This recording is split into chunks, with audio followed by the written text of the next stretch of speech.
La Bible en un an, le 29 novembre, le livre de Néhémie chapitre 11, verset 1 au chapitre 12, verset 26, le livre des psaumes, chapitre 119, verset 145 à 160, le livre des proverbes, chapitre 29, versets 4 et 5, l'évangile de Jean, chapitre 20, versets 1 à 31.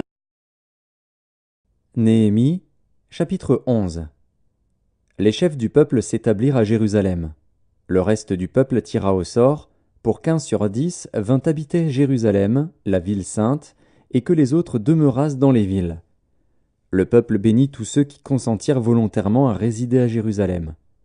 Voici les chefs de la province qui s'établirent à Jérusalem, dans les villes de Juda, chacun s'établit dans sa propriété, dans sa ville, Israël, les sacrificateurs et les Lévites, les Néthiniens et les fils des serviteurs de Salomon. À Jérusalem s'établirent des fils de Juda et des fils de Benjamin. Des fils de Juda, Ataja, fils d'Ozias, fils de Zacharie, fils d'Amaria, fils de Shéphatia, fils de Mahalalil, des fils de Péretz.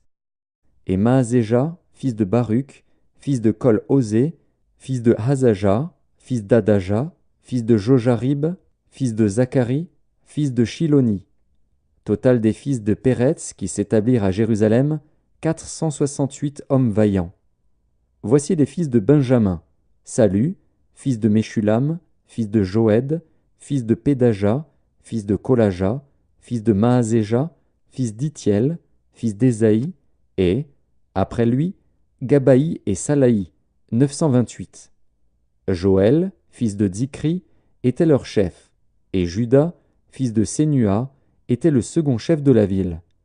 Des sacrificateurs, Jedaéja, fils de Jojarib, Jakin, Séraja, fils de Hilkija, fils de Meshulam, fils de Tsadok, fils de Mérajot, fils d'Akitub, prince de la maison de Dieu, et leurs frères occupés au service de la maison, 822.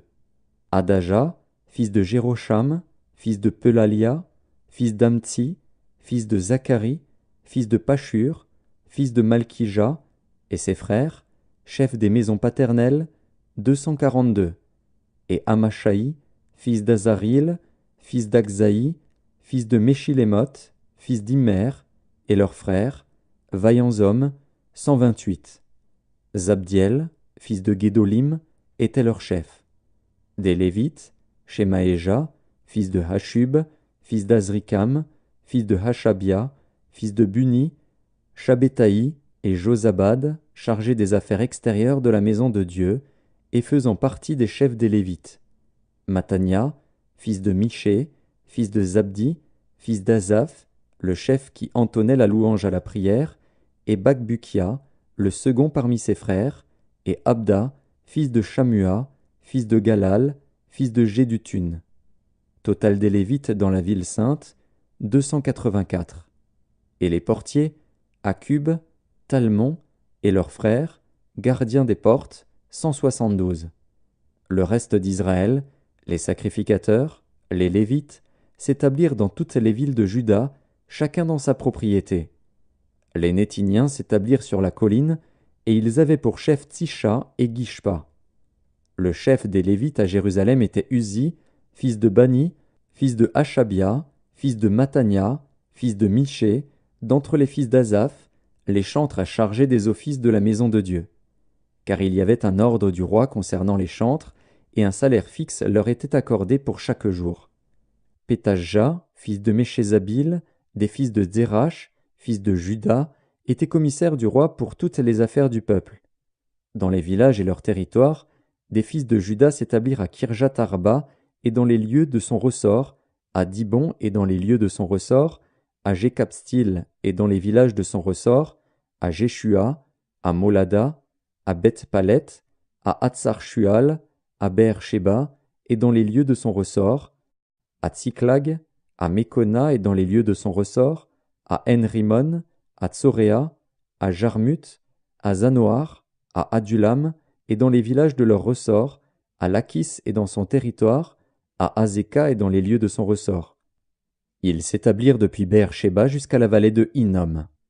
Les fils de Benjamin s'établirent depuis Géba, à Michmash, à Ajja, à Béthel et dans les lieux de son ressort, à Anathoth, à Nob, à Hanania, à Hatzor, à Rama, à Gitaïm, à Hadid, à Tseboïm, à Nébalat, à Lod et à Ono, la vallée des ouvriers.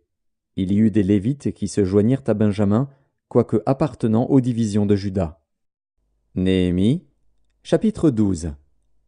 Voici les sacrificateurs et les Lévites qui revinrent avec Zorobabel, fils de Shealtiel, et avec Josué, Séraja, Jérémie, Esdras, Amaria, Maluc, Hatush, Shekania, Réhum, Mérémoth, Iddo, Guinétoi, Abija, Mijamin, Maadia, Bilga, Shemaéja, Jojarib, Jedaéja, Salu, Amok, Ilkija, Jedaéja. Ce furent là les chefs des sacrificateurs et de leurs frères, au temps de Josué. Lévites, Josué, Binui, Kadmiel, Chérébia, Juda, Matania, qui dirigeaient avec ses frères le chant des louanges. Bakbukia et Uni, qui remplissaient leurs fonctions auprès de leurs frères. Josué engendra Joachim, Joachim engendra Eliashib, Eliashib engendra Jojada, Jojada engendra Jonathan, et Jonathan engendra Jadua. Voici, au temps de Joachim, quels étaient les sacrificateurs, chefs de famille. Pour Séraja, Méraja. Pour Jérémie, Hanania. Pour Esdras, Meshulam. Pour Amaria, Jokanan. Pour Meluki, Jonathan. Pour Shebania, Joseph. Pour Harim, Adna. Pour Merajot, Elkaï. Pour Iddo, Zacharie. Pour Guinéton, Meshulam. Pour Abija, Zikri. Pour Minjamin et Moadia, Piltaï. Pour Bilga, Shamua. Pour Shemaéja, Jonathan. Pour Jojarib, Matnaï. Pour Jedaéja, Uzi. Pour Salaï, Kalaï. Pour Amok, Héber. Pour Ilkija, Achabia. Pour Jedaéja, Nethanil. Au temps d'Eliashib, de Jojada, de Jokanan et de Jadua, les Lévites, chefs de famille, et les sacrificateurs furent inscrits sous le règne de Darius, le Perse. Les fils de Lévi, chefs de famille, furent inscrits dans le livre des chroniques jusqu'au temps de Jokanan, fils d'Eliashib. Les chefs des Lévites, Achabia, Chérébia et Josué, fils de Kadmiel, et leurs frères avec eux, les uns vis-à-vis des autres, étaient chargés de célébrer et de louer l'Éternel, selon l'ordre de David, homme de Dieu. Matania, Bakbukia, Abdias, Meshulam, Talmon et Akub, portiers, faisaient la garde au seuil des portes. Ils vivaient au temps de Joachim, fils de Josué, fils de Jotsadak, et au temps de Néhémie, le gouverneur, et d'Esdras, le sacrificateur et le scribe. Psaume 119. Je t'invoque de tout mon cœur, exauce-moi, Éternel, afin que je garde tes statuts. Je t'invoque, sauve-moi, afin que j'observe tes préceptes. Je devance l'aurore et je crie, j'espère en tes promesses. Je devance l'éveil et j'ouvre les yeux pour méditer ta parole. Écoute ma voix selon ta bonté, rends-moi la vie selon ton jugement. Ils s'approchent, ceux qui poursuivent le crime, ils s'éloignent de la loi. Tu es proche, ô Éternel, et tous tes commandements sont la vérité.